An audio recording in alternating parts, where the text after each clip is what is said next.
Welcome into the DNVR Avalanche Podcast. We've got AJ and Rudo. Hopefully Biggie will be joining us in a little bit. But if you weren't here last night, we did do an emergency pod on the Avs signing of Victor Olofsson joining the team. We do have the official number, $1.575 million for the one-year deal. Pretty much nailed it on that front. Having that solid number does give us a little bit more opportunity to dig into the implications and what the Avs have left, what they might be capable of doing. So we will jump into that a little bit. But let's start with Olofsson himself. We'll probably reiterate on some of the stuff we talked about on the emergency pod last night, but we can dig a little bit deeper here and talk about Olofsson and what his realistic fit is on the Colorado Avalanche. Maybe more so how he improves their forward core and their lineup. The Avs, let's start here. When healthy, the Avs top six is set, right? Olofsson isn't really going to be challenging that top six in any meaningful way in a healthy lineup. But as we talked about last night, he is a guy that can play up in a pinch if he's playing well. So let me ask it to you this way, AJ. How much flexibility is there with Olofsson? How rangy can he be in your lineup? Pretty rangy. I think that the most encouraging part of the signing is that the expectation will be he's on your third line, and you saw him succeed in that exact role with Vegas last year. So that's good, and we know that from his time in Buffalo that if he has to play up, he's capable of it. It's not something that you want to do. Sure. I would move Colton up first before Olofsson, but his fit on the power play and him having one of the better one-timers in the entire NHL is something that should be in consideration of, like, he gets put on the first power play unit from the jump, or one injury in. Sure. You know, like he's like your first guy to roll in there. It feels pretty rangy. Moving around your entire top nine, I think, is a good. And he plays both left and right, so I think that there's enough versatility there. Particularly for the power play, I think that versatility is key, right? He has played more left wing in his career, but if you're talking about him on the power play, he's a left shot. So you want to set him up in that right circle to just bombs away, essentially, on whatever power play unit he might end up being on in that regard. I do think it becomes an interesting fit on the power play at times. You're obviously not moving McKinnon. I would have a hard time moving Nate just off the first power play unit. So it kind of becomes a how does he fit on that first power play unit for me. But I certainly think he's a kick in the pants option for the power play if the Avs are not shooting the puck. Well, you look at how they had it last year with Jonathan Drouin, where he really wasn't a shooting option, but he kind of took that vacated Mikko spot.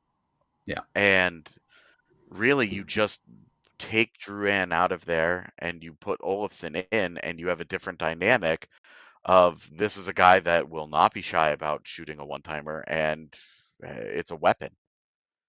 And I think it's an ongoing question as to how McKinnon and Natchez are going to fit in on that top power play unit together with the right shots.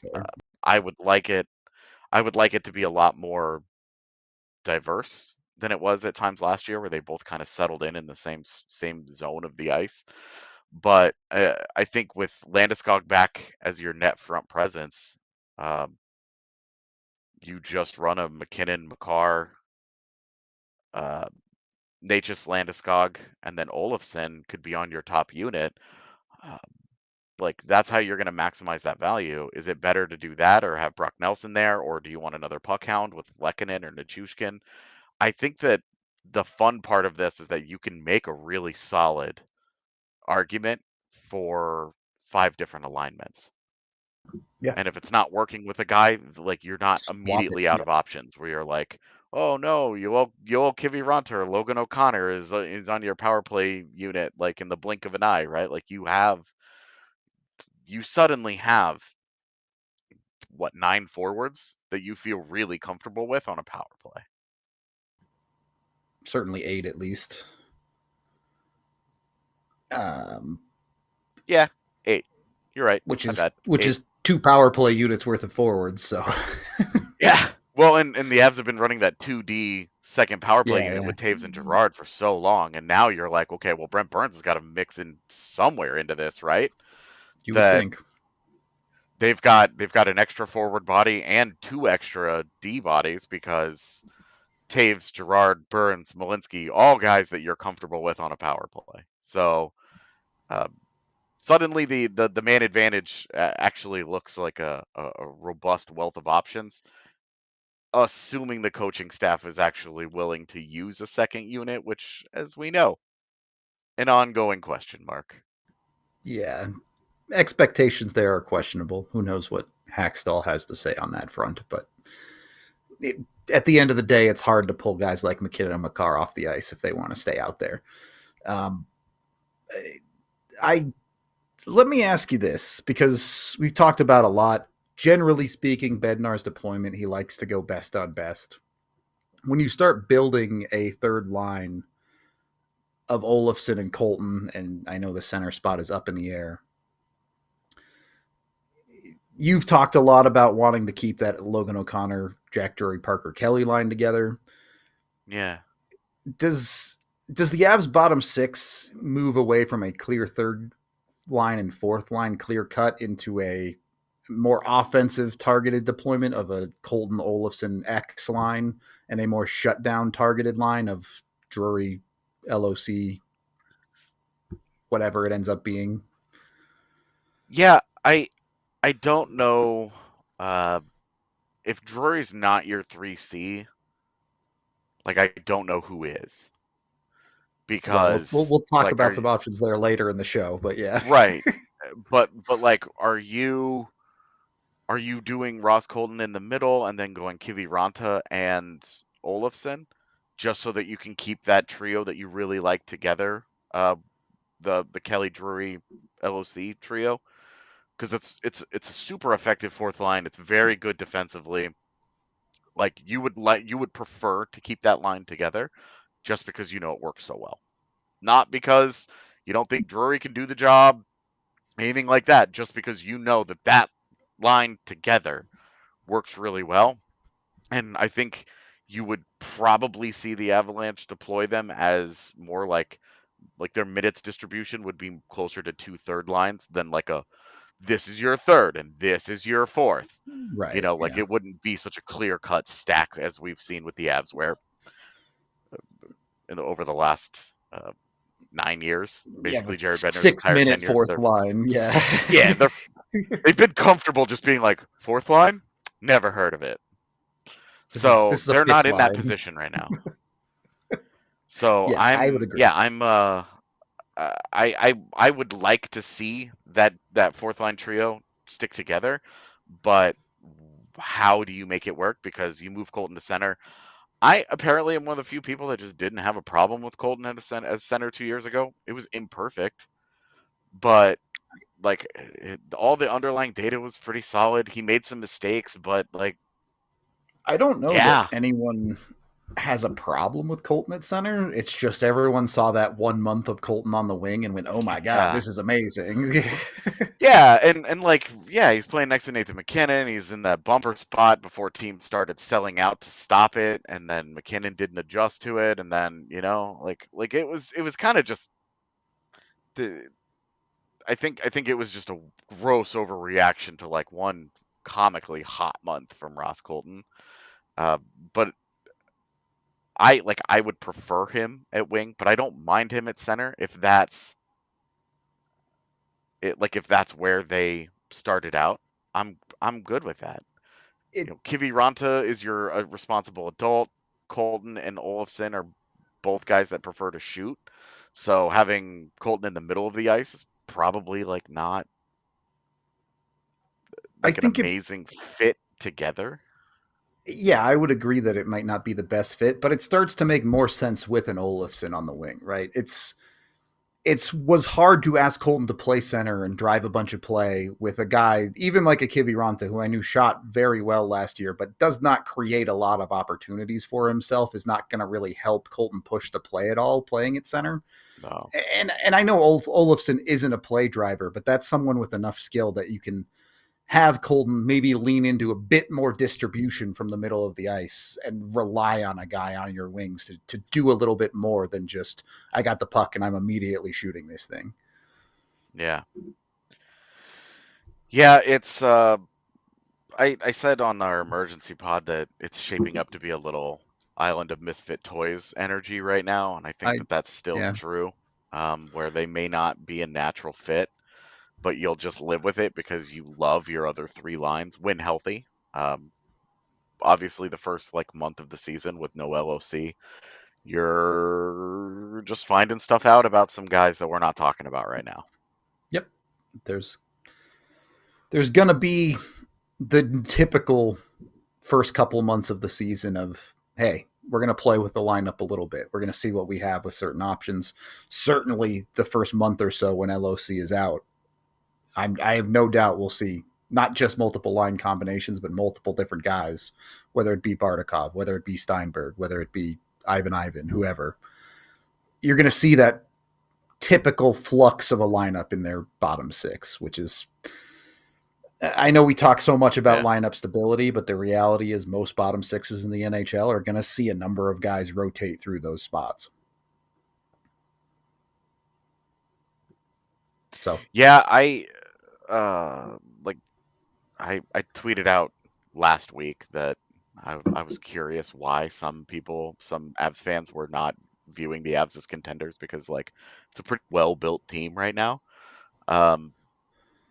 And there was a lot of responses about oh, they're they haven't gotten any better and their depth isn't any good, and but I guess I just feel like it's a especially you get Kiviranta, who's a defensive ace winger, 3.5 liner. You get right, and you get Victor Olofsson, who's the same caliber of player, but instead of being a defense first player, he's a goals first player. You're a little bit more well-rounded now, and it just didn't cost you very much to do it. It's not even $3 million for those two. I just don't. What holes on paper? What holes do they have besides 3C at this point? Is maybe the bottom of their decor is a little awkward, but they have the roles filled. Right. It's really 3C/4C, depending on where you want to put Jack Drury. Yep. That's really it. And then, you'd love to have a third pairing left shot defenseman that you really want to play.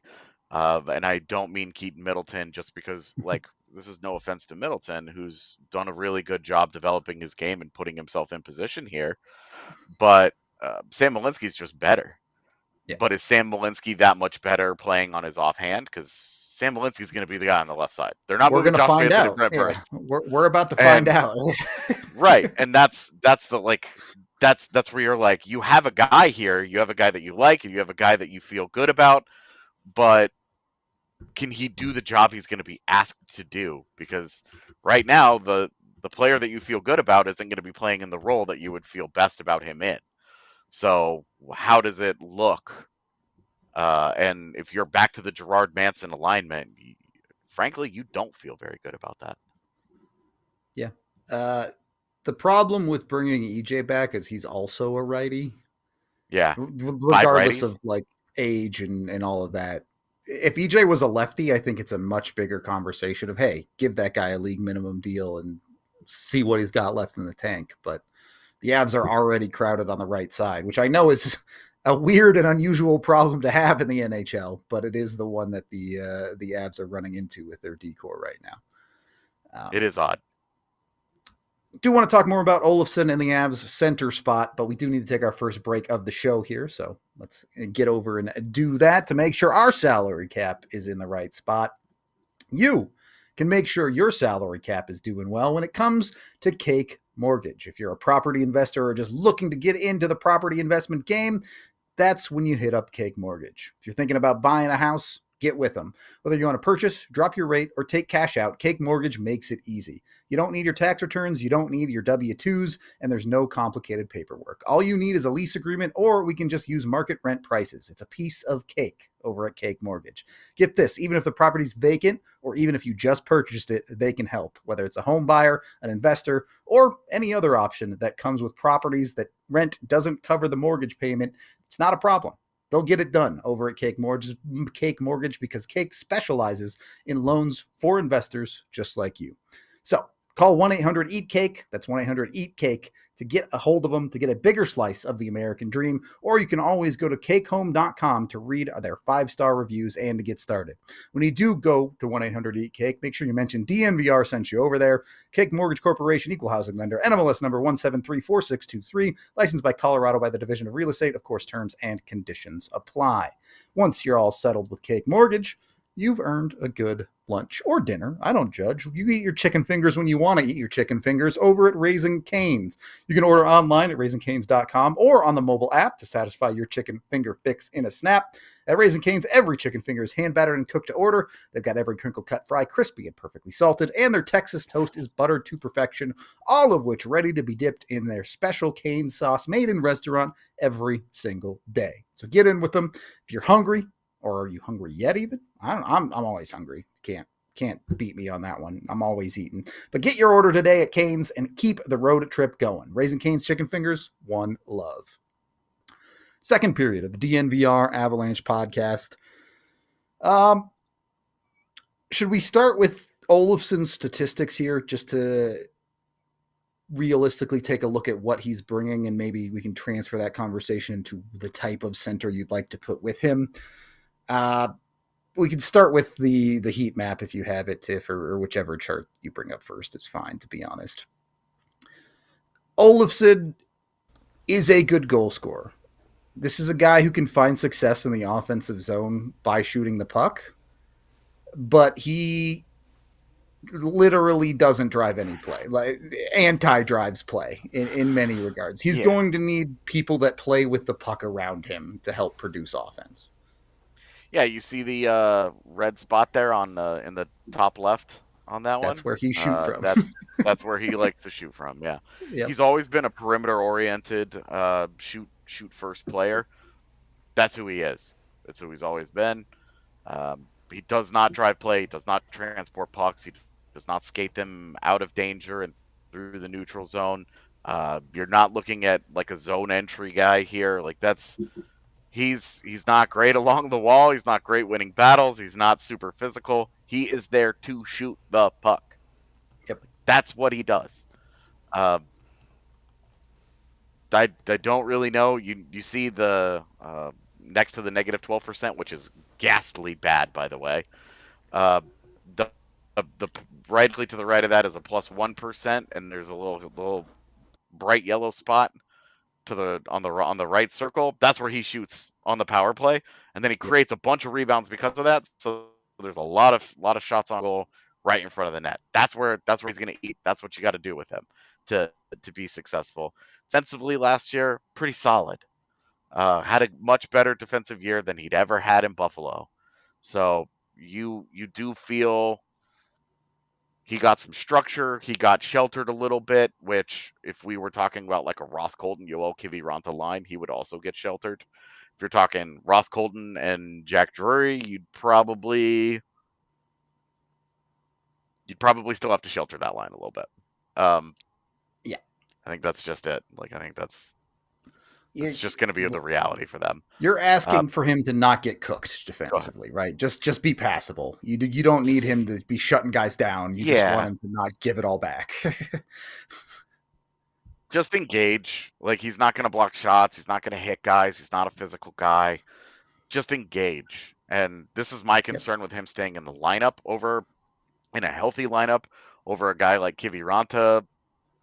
Like if push comes to shove, uh, I'm not sure that Olofsson is your like set and forget in your lineup guy, because I think he's gonna drive Jared Bednar a little crazy Probably. with some of the inconsistency in his play. But if he just engages on a consistent basis, and they set him up for success, what he does well, he is very valuable, and he does really well. But I you are talking about a limited and deeply flawed player here, which is why my optimism for this move is like, it's cheap enough. Yeah. And he brings a specific element that the Avalanche really needed in their bottom six. And as a guy that could play up next to skill, especially playing up, like if he ends up with a Natchez or a McKinnon on one of his lines as high-end playmakers, like you could see him really find a groove Yep. as an injury replacement. But you are talking about a deeply flawed player here. I will say, and I think we all feel pretty comfortable that Olofsson and Colton are going to end up on the same line, at least to start, ignoring health changes and things like that. Yeah. The version of Ross Colton where you get him crashing the net, he's got that nose for the puck in and around those dirty areas and has good enough shooting ability to finish from those spaces, makes a ton of sense with an Olofsson. Olofsson had a ton of shot assists or deflection assists last year that a player like Ross Colton should be a guy that can clean up some of those shots and help produce some offense with a player like that. If it comes down to Olofsson having to distribute, you're probably not loving the way the thing has set up. If you don't have players that can win those net front battles with him, you're probably not going to get a ton of value out of a guy like that. Yes, he's a good enough shooter that sometimes he's just going to beat goalies and score, but you need the support around him in the offensive zone. And this is where you have to make a decision on how you want to balance this line. Do you want to just say screw it and have a purely offensive third line where you put an offensive center in the middle and an offensive winger on the opposite side and say, hey, we're just going to roll this out as a third line that pressures teams and plays forward? Or do you try and find a well-rounded two-way center that does the heavy lifting on the defensive side for these guys? And this is where the appeal of Jack Drury really comes into a sharper focus. We know he's really good defensively. We know he's a great face-off guy, and he can handle some of those responsibilities. But an underrated part of his game, he's not much of a goal scorer. He does distribute pucks really well. He's such a smart player that he can find guys. And that, if you put him with Ross Colton, you put him with Victor Olofsson as a distributor in the middle of the ice, that's going to be, at the moment, that's by far your best bet. Versus putting Ross Colton there and Kiviranta there, and you have three guys that can't pass the puck. So that's why I think, look, this is setting up for Drury to be the guy right now. If they make another move, which we're going to talk about, they make another move, like, we'll definitely get into those things. But right now, in the current roster, Drury at 3C, and then either Parker Kelly, Zakhar Bardakov, Matt Steinberg as your 4C to start the year with LOC during LOC's injury, is the alignment that just makes the most sense. You're putting everybody in a position to fail to go Kiviranta, Colton, and Olofsson. I fully agree with that take. If you get the 23-24 version of Jack Drury, the guy who was on a 30-point pace in an 82-game season, that's functional on your third line. You can absolutely work with that, especially if you get good finishing out of Colton and Olofsson around him, because Jack Drury is not a good shooter, despite last year's mirage in Colorado. He's not that good of a shooter. But he can play that middle of the ice role. He can be the adult on the line at times as well. So I do think that it does make some sense there. I do think there are potential other options that the Avs could go with as well, which we'll talk about. But the Avs are going to have to find a balance. I want to circle back a little bit because you talked about being unsure about Olofsson being in the lineup even at certain times. And I think that's an interesting conversation to have. Obviously, you're not really having it until LOC's healthy, but with a fully healthy lineup with Olofsson, without adding anybody else, you have 12 forwards. Who's your center? Fair enough, but you have 12 forwards in your lineup. If the Avs go out and add an extra center, to me, the conversation on any given night is, do you want to be a little bit more offensively minded and put Olofsson in, versus do you want to have that defensive support with a guy like Kelly in the lineup? Yeah. I think some of your problem is that, like, outside of Olofsson and Colton, the guys in your bottom six do on the wings, not counting Drury here. Yeah. Like your Kiviranta, Kelly, LOC, like they produce very little offense. And yeah, I think that's gonna draw Olofsson into your lineup and make him more of an appealing option than some of these other guys when everybody's healthy and when you are looking for a little bit of a boost. There's some onus on Olofsson to produce here, right? LOC pretty much locked in for 20 to 25 points a year, right? He's proven he can do that year over year as the guy that he is in the Avs bottom six. So realistically, if Olofsson wants to keep a spot in the lineup, he needs to be out producing guys like Olofsson or guys like LOC and guys like Kiviranta. He's got to prove that he provides more offensive punch than those guys to stay in the lineup. If he can do that, awesome. The Avs are going to have a pretty solid scoring third line between him, Colton, and whoever ends up in the middle. If he struggles to do that, you're going to see him fade out of the lineup pretty quickly. And he was able to do that even last year in Vegas with the reduced role. He puts up 29 points, which you're like Parker Kelly would love to do that. And Logan O'Connor would love to do that. Those guys would kill to put up those kinds of points. But that's where power play time is a big part of this for him, because he has to have it to maximize his value. Obviously to maximize his value, yes, but 21 of those points came at 5-on-5. It's not like he's a dearth of offense at 5-on-5. He's still able to produce. Is he going to hit 20 goals not playing on the power play? Probably not. But he can still give you offense at 5-on-5 at a rate that should be higher than some of the guys we've seen in the Avs depth over the past couple of years. Yeah, it should be. Yes. Okay, but all I'm going to add to that is, I say it all the time. I'm going to speak on my behalf there. When you play on a team like the Avalanche, where you do have a solid, and I mean solid, and I apologize if you guys touched up on that last few minutes, but solid top six, right? You can hide in the lineup. You can. And when I say hide, is you can get the easy matchups. We talk about that all the time. And you should get the easy matchups, because teams aren't afraid of you. They're afraid of McKinnon. They're afraid of Nelson, Landeskog, and Natushkin. They're not afraid of you. You know what I mean? So I think that if you do have some sort of a touch, you should be able, with the Cale Makars and the Gerards, and the Avalanche have some good defensemen. You should be able to produce. And that's why last year I was like, oh my God, Russ, that's a tough stretch. You know what I mean? I that's not a normal stretch that he went through. You know what I mean? You got to be able to produce, and you got to force yourself to produce, in the sense that you got to challenge yourself. You got to challenge your line mates. You got to challenge each other. Hey, I know we're not counted on to produce, but we are counted on to produce. And at some point, I agree with you. There hasn't been a lot of offense there in the bottom six. You know what I mean? Because it's like, oh, that's not their job. No, but somewhere, somehow, it is your job. You know what I mean? Especially if you're getting it and you're getting third line minutes, you should be able to produce. If you're getting, like I told you guys all the time, that crap ice, and you get 7 minutes a night on the fourth line, 2 shifts a period, I get it. You might go 20 games without a point. I get it. But other than that, you should be able to flourish and to produce in the situation. A guy like, for example, Olofsson will be in it with the Avalanche on a healthy lineup. Yeah, there's no reason to believe the Avs can't shelter and provide Olofsson with the correct role for him to be able to succeed. He's just going to have to go out and do it.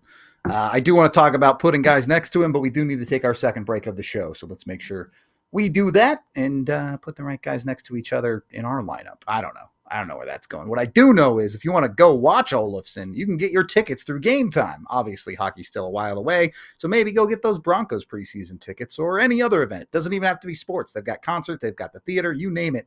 They've got tickets at Game Time, and you can get $20 off your first purchase at the Game Time app when you use code DNVR on a new account when you sign up with that app. Join over 15 million people that use Game Time to get their tickets. You can get great deals by getting last-minute tickets where you can save up to 60% off, and they also guarantee you the best price on tickets out there. If you find tickets cheaper somewhere else, they'll reimburse you 110% of the ticket price. So make sure you get with Game Time. Use their Game Time Picks feature to find the best tickets for whatever you're searching for. Jump in with them, take the guesswork out of buying tickets with Game Time. Download the app, create an account, use that DNVR code for $20 off your first purchase. Of course, terms apply, but download that app today. There's a link down in the description, and the DNVR code gets you $20 off. Last minute tickets, lowest price, guaranteed with Game Time.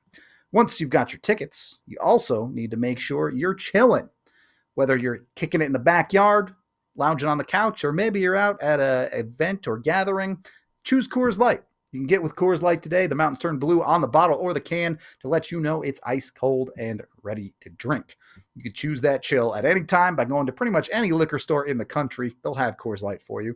But you can also stay at home. If you're lazy like me, you can sit right on the couch, go to CoorsLight.com/DNVR and get it delivered right to your front door without even getting up off of it, thanks to Instacart. So jump in, whether you're out grilling, which is finally nice weather, although it's supposed to rain next week, so maybe stay inside and enjoy the dreariness, have a beer or two while you're watching. I don't know. I don't like football. Don't watch football. Watch other cool sports. Nah, if you like football, watch football. I don't know when the Broncos' next preseason game is. Go do that. A Bo Nix chiller. Is that a thing? I don't know football terminology. I do know Coors Light. Great drink. You know, you'll see me drinking them on the wash alongs all season long. Make the most out of the times you choose to chill. Get yourself some Coors Light over at CoorsLight.com/DNVR to get it delivered right to your front door. Please celebrate responsibly. Coors Brewing Company, Golden, Colorado. Third period of the DNVR Avalanche podcast. AJ's got a smirk on his face. I don't know what he's smirking What's about. What's a Bo Nix chiller? A Coors Light is a Bo Nix chiller, all right? Bo Nix chiller. All right. Yeah. So we're making it a thing because I know anything about football. I'm just gonna tweet that out every time he throws a touchdown. Another Bo Nix chiller.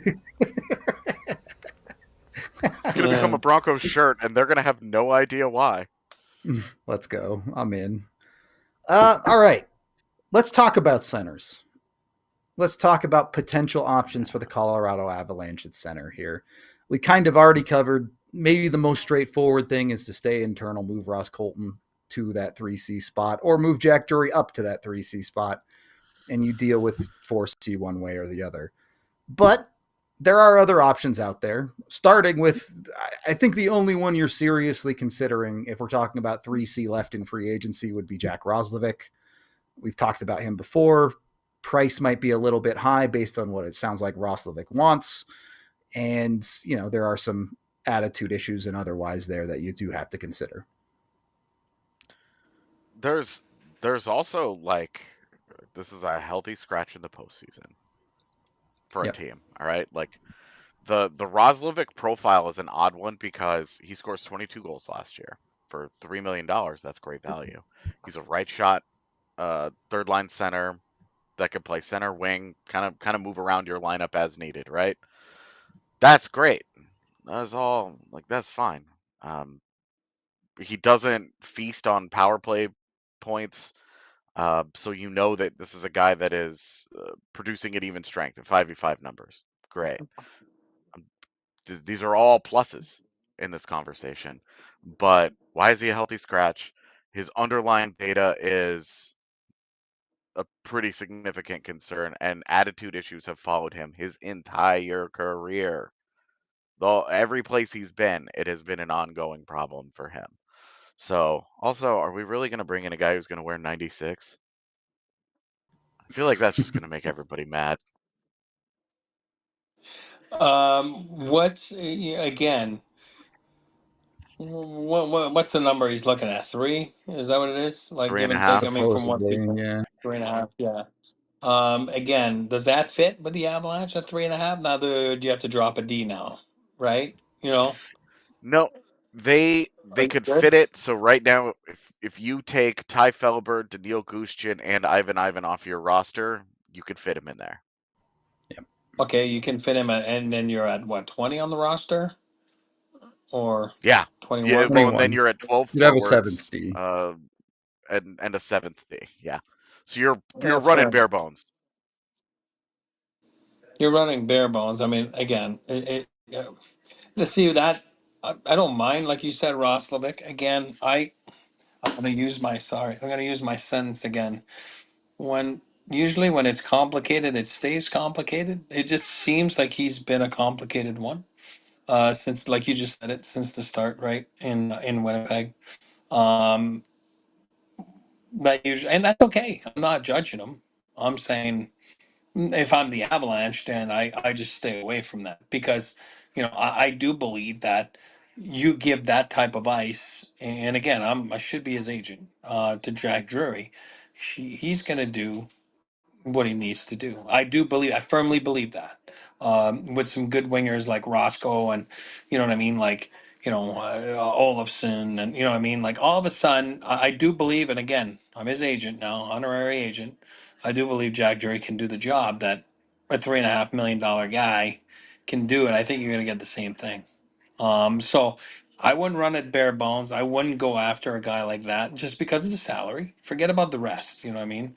And I just feel more comfortable giving the opportunity to a guy like Jack.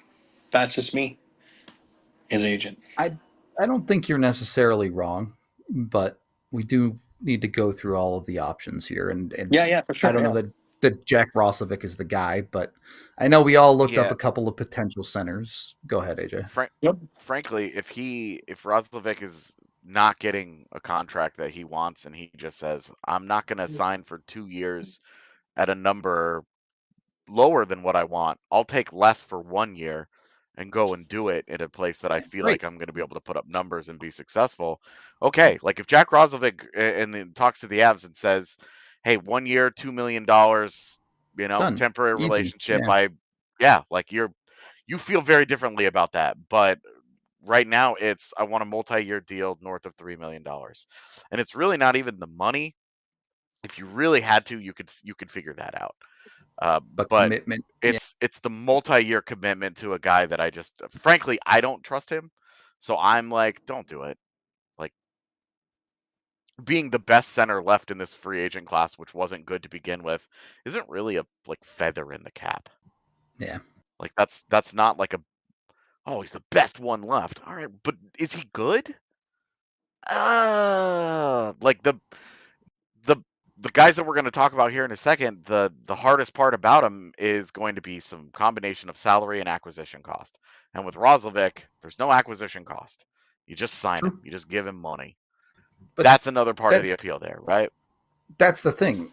If the Avs wanted to give him the money he wanted, this would have been done in July. So Yeah. there's Yeah. a reason he's still out there. Um, yeah. Anyway, there are a bunch of other centers to talk about. I have a list of 5 ranging from reasonable to unreasonable, but I'm sure you guys have a couple that I want to hit first. So I'm curious who is on your guys' list of potential trade targety type centers for the Avs. Do you want to start? Go ahead, Adrian. Yeah, go ahead. Go ahead. I've got, and he's not going to be surprised about this because I've texted him about this already, but my favorite option here is JG Pajot. And when Yep. we talk about salary is going to be a problem, the Island, he's got a $5 million salary. Like they have to retain half of that. Uh, Yep. so that's the only way that that's really going to work.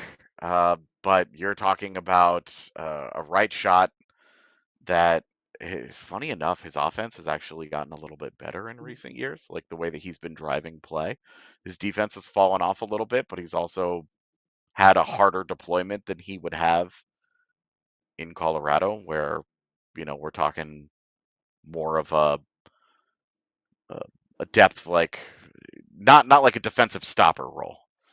and is a decent distributor. You put that guy next to Ross Colton and Victor Olofsson, I really like where you're headed there, and having another right shot center. So that's my favorite guy right off the hop. I just absolutely have no idea what the Isles' appetite for doing that would be right now. The deadline, sure, but right now, I don't know why anybody would do this. Well, it's so hard when, if you go on the aisle side of things, Matthew Darch takes over, right? So it's new. Maybe Lou was trying to move him and couldn't move him, whatever it was. And now if Darch wants to keep him, who knows, right? I think that this is a guy that I think will be able to start the year and see where his value can be with the Islanders, right? You know what I mean? And with a new GM, and maybe Patty sees him differently, and maybe Lou is seeing him differently. I don't know, but I like that. And the one part that I like about this, like you said, it's a right shot guy that can take faceoffs. And I know we can say what we want about Charlie Coyle, but boy, oh boy, was it nice.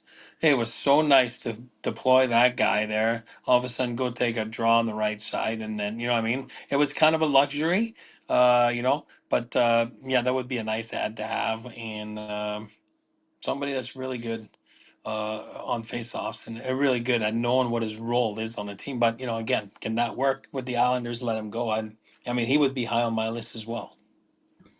It's I'm glad you brought up faceoffs because I glossed over it entirely. 59% last year? pretty good. Yes, please. Like 54% across his career, across 13 years, he's a 54% guy in the dot. Like he's a really, really good faceoff guy. Oh.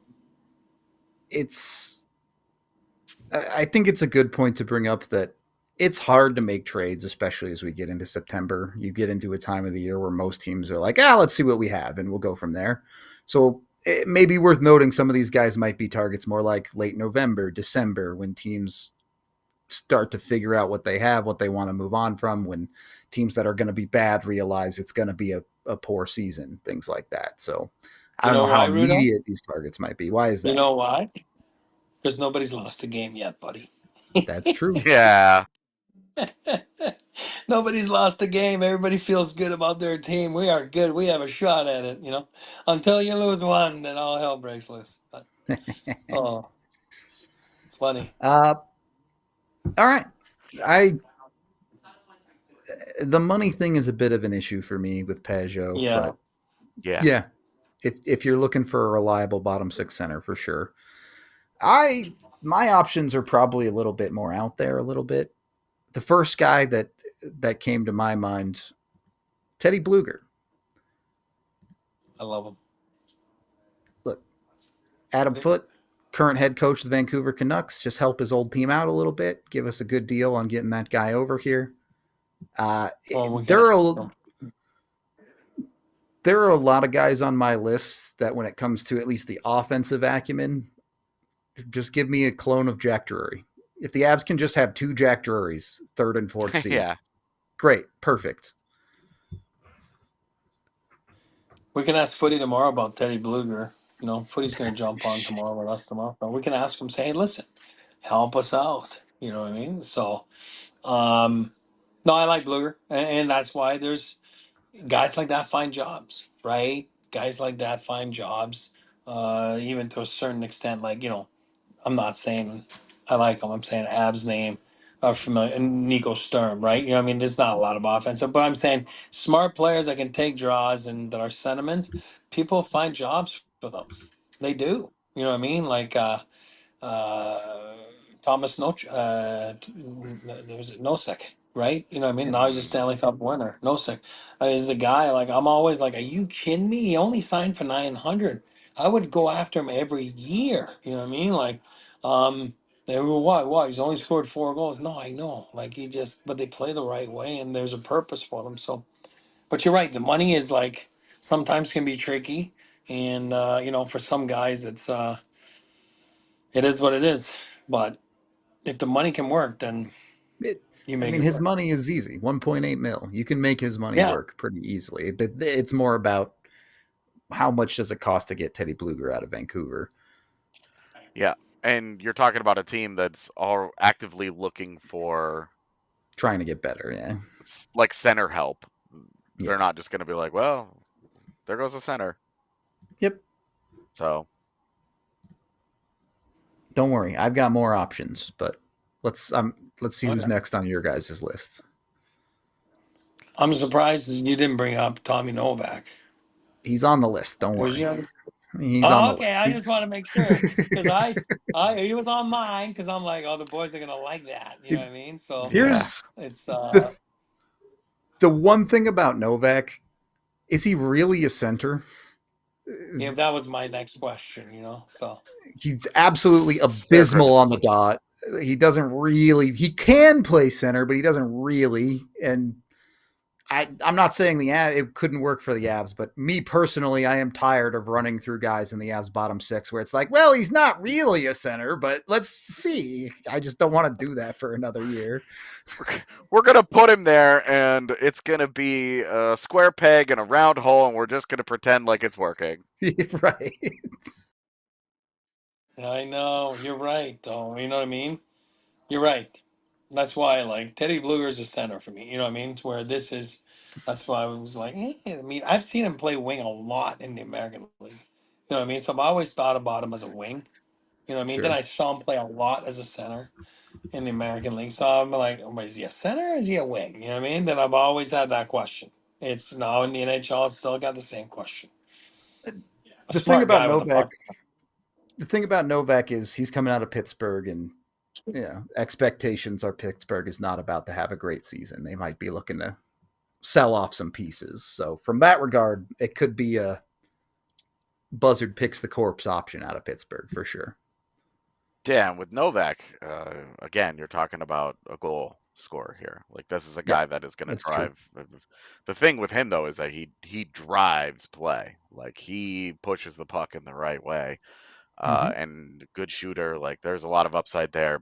I would be shocked if Pittsburgh would even entertain moving on from him after their whole like dance that they did, with like, oh, they're not going to sign him, and then they gave him a multi-year deal, and it was, I don't know, it was all kind of things strange. change fast when you're 12 and 30 in December. So yeah, where they're like, this guy's actually not a center. Yeah.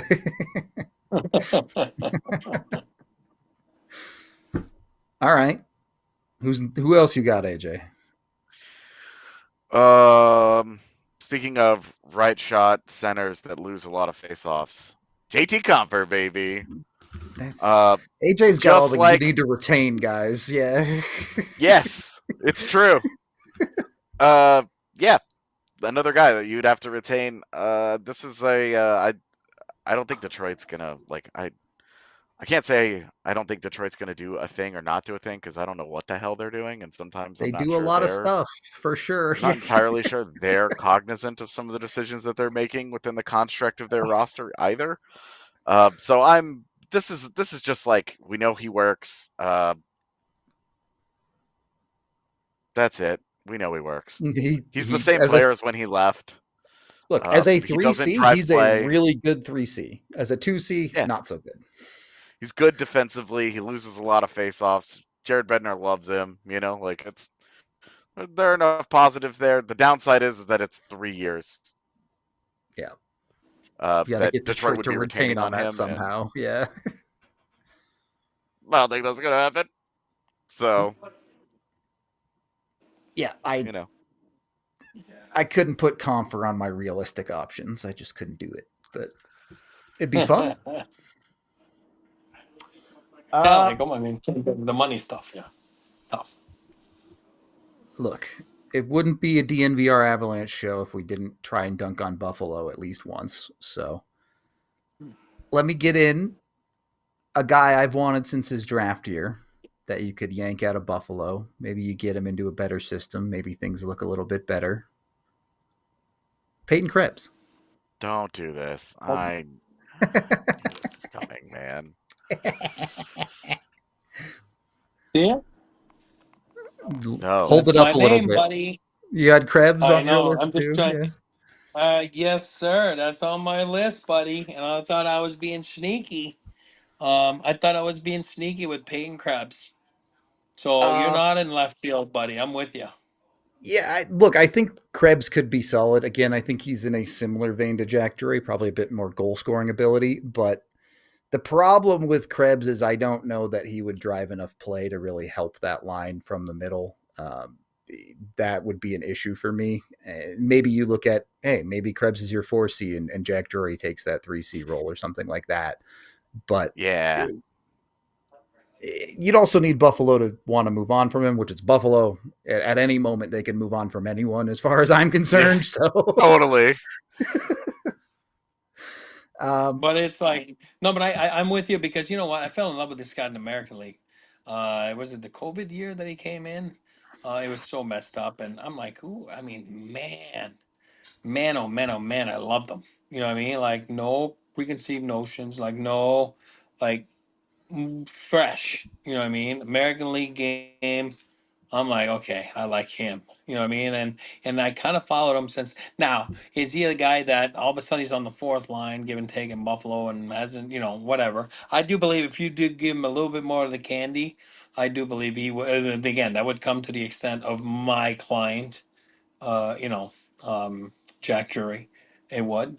But at some point, you know, what I mean, I'm just saying, this is a guy that could probably do it too. If you give him the opportunity with two good line mates and a good ice time, third line real ice time on an Avalanche team where you are hidden and you're playing against third pairing, this is a good name. I like your name, Rudo. Rudo, you are. God, I yeah, thought I was being sneaky. no, Come our on, me and E's lists are kind of vibing today. We're on some of the same come names here on. for sure. Yeah. Same Sorry, kind of AJ. problem that you have with Krebs. Not much of a passer, not much of a playmaker, and now Yeah, in your current alignment, kind of an awkward fit. But I mean, a heart and soul guy. You have to love like the meat and potatoes. He embraces all the dirty parts of the game. Like I love Peyton Krebs. You know, he gets after it. He plays hard. He lays the body. He does a lot of the things really well, but loses a lot of faceoffs, which he'll fit right in. Um, has not quite developed the way that I was really hoping to see from him, but uh, I think Krebs would probably be more of like a 4C option than a 3C. But I mean, yeah, if you get sure. him, then you have the perfect excuse to keep Jack Drury with Kelly and LOC, and you're just like, yeah, whatever it's gonna be. Yeah. I don't hate this. This is solid. I'm good. Tommy Novak, Peyton Krebs, yeah, let's go get a young guy that a team isn't gonna trade. Although you're right, man. It's It's Buffalo. Buffalo, Who man. knows? Yeah, Who knows with that team? They'll go on a 10-game losing streak to start the season, and they'll be like, well, just get rid of wash our hands of everything. this Yeah. era. uh, the only other one I had, and this one is the real pie in the sky retention, the whole 9 yards. In a world where Nashville somehow continues to be absolutely abysmal, it an aging Ryan Hell yeah. O'Reilly is not that the Hell perfect yeah. 3C? Come on. Hell yeah. I'm with this, man. And it's not even that much of retention. He's only a 4.5. Yeah, it's You'd like be a mill and a retaining. half. Yeah. Yeah, teams would be Can I retaining more on Pajot and Kopfer. Like Ryan can, O'Reilly, can I hell be yeah, man. I'm all about it. can I be really honest with the three of us here? Yes, of course. I was gonna say something about Comfer, and I said, "Oh my God, I'm not saying it because it's gonna bite me in a couple names from now." And my answer to Comfer was gonna be, sometimes the second tour of duty doesn't work. You know what I mean? And then I'm like, I can't say that because Ryan, I'm gonna go down and push for Ryan later, and it's exactly that. So I'm like, all right, I'm gonna shut my app, and I did, and. Yeah, sometimes the second tour of duty does work. You know what I mean? So, I listen. I'm all for that. You're trying to go win, Yeah. Ryan. Perfect situation for him. Perfect situation in the lineup for the Avalanche. Man, if you can make it work. Remember last year the deadline we pushed hard for it. Ended up being Lieutenant Brock Nelson. It ended up being good, all good. I'm not worried about that. But I'm saying, I think Ryan like. I don't know. There's something about Ryan that just kind of, you know, how do you do it? I just like it. Yep, there you go. There's some about Ryan that, easily. for me, he is an Avalanche, and let's go. I My would love it. I would have O'Reilly on my list of overqualified guy for that Yeah. job if he was wanting to do it. Ryan O'Reilly, Mikhail Backlund, Pavel Zacha. Those three guys, all making the same range of money. Uh, I mean, that's a money in. Like, I'm moving an You figure NHL it out. roster player Yeah. to help me get there. Like, I'm good with all those guys. Zacha's a sneaky one because Boston's kind of a tire fire and they got to do something. But also, his underlying numbers look way worse than they should Because because he's way he overplayed. got overextended like a madman last year. You look at him; he was like the 98th percentile in quality of competition or whatever. Like they were asking him to be like, all right, I need you to go against Nathan McKinnon every shift, all game long. And it was every night they were asking him to take on the absolute hardest possible job. And you put him in Colorado and you're like, well, just go be the 3C. Okay. Yeah. A lot more interested in that conversation. I had Zacha on my list initially, but I just didn't see Boston moving on from him. So if he's available, definitely interested.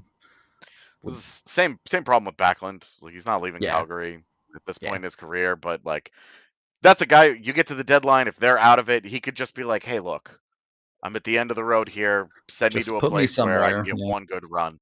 He can go. Yeah. He can go be somebody's Antoine Vermette. Colorado's Antoine Vermette. Colorado's. And Zacha's sneaky good too. It wasn't, you know what I mean? Like in Jersey, like whatever. Then in Boston, I think he got to play again out of his element too much, right? Like we just discussed. But Yeah. then you're like, man, he's pretty good, man. He's better than I thought. You know what I mean? And I always It's kind of brushed him off. You know what I mean? And then I'm like, all right, he's pretty good. Now you're like, well, he's not that good, right? You know what I mean? Because he's putting in a situation where it's too look, much for him. But yeah, it's if you have Zacha at 3C, he's one of the best 3Cs in the league. If you try to play him at 1C, he's gonna sink. That's Yeah. it. That's what I'm saying. So it'd be nice to see him slotted right, slot in the right place. And again, this would be a real slot for him. So, Zacha but would again, also be really nice because he is Brock Nelson insurance. In case that guy flops, like True. you could move them around in your lineup a little bit, and you're yeah. like, okay. And at 28 years old, he signed for 2 more years. So this isn't like a pure like, oh well, we'll enjoy this for 1 year and then we're back to pouring assets into this position. Like your center depth at that point. If you were to re-sign Drury, you add Zacha, like you're set 1 through 4. You're good. You're expensive, but you're really, really, really good down the middle, and that's a good place to be. Don't hate it. Definitely don't hate it on that front. We are winding down the show here. We are about to head into overtime. So I'm going to ask you guys one very specific question to wrap up the show. I don't want to know who the 3C is on opening night. I want to know who the 3C is game 1 of the playoffs for the Colorado Avalanche. Mikhail Backlund.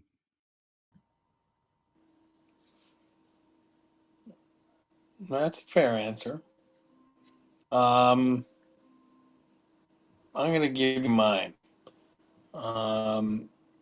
Mine won't surprise you. Because I've become his agent on this pod today. I do believe Jack Drury is the third line center by the end of the year. I do believe so. And they'll go find Thomas Nosek on the fourth line, right? I'm just giving you an example, like a fourth line guy, and Parker get on the wing because we want Parker on the wing. That's, we all know that. The three of us just kind of want him to be on the wing. That's where he thrives. So I'm going to go Jack Drury, my new client. All right. I do. We don't really get into 4C options here because there's a handful that make a lot of sense. Like that, if Jack Drury like wins that job and he's really good for the first month of the season while LOC is out, and you're just like, well, now we're looking for a fourth line center. That job's a lot easier. Like that's like Blake Lizotte. A Luke Glendening PTO would be something that I'm all about. Like even the Teddy Bluger conversation is coming back around. Like those are the types of guys where you're like, you can easily see a path acquisition there where a team isn't going to like obsessively hang on to that guy and be like, well, what if he blows up? Like none of that. The 4C, if Drury takes that job, the 4C job is easy to fill. Agreed. Makes life a lot easier if the Avs can solidify that position. But that is all the time we have today. We're going to get out of here. We appreciate all y'all hanging out for a Wednesday. As he mentioned, Adam Foote going to show up on the show tomorrow. We can talk a little bit of his new head coaching job and get into some of the historical time of him on the Avs, retired numbers, you name it. Tune in tomorrow. And then Friday we'll have a fun show. A lot of numbers, a lot of potential improvement the Avs can make. But that's it for today. This has been the DNVR Avalanche Podcast. Go get yourself some Taco Bell, and we'll see you tomorrow. We all silly like the mayor.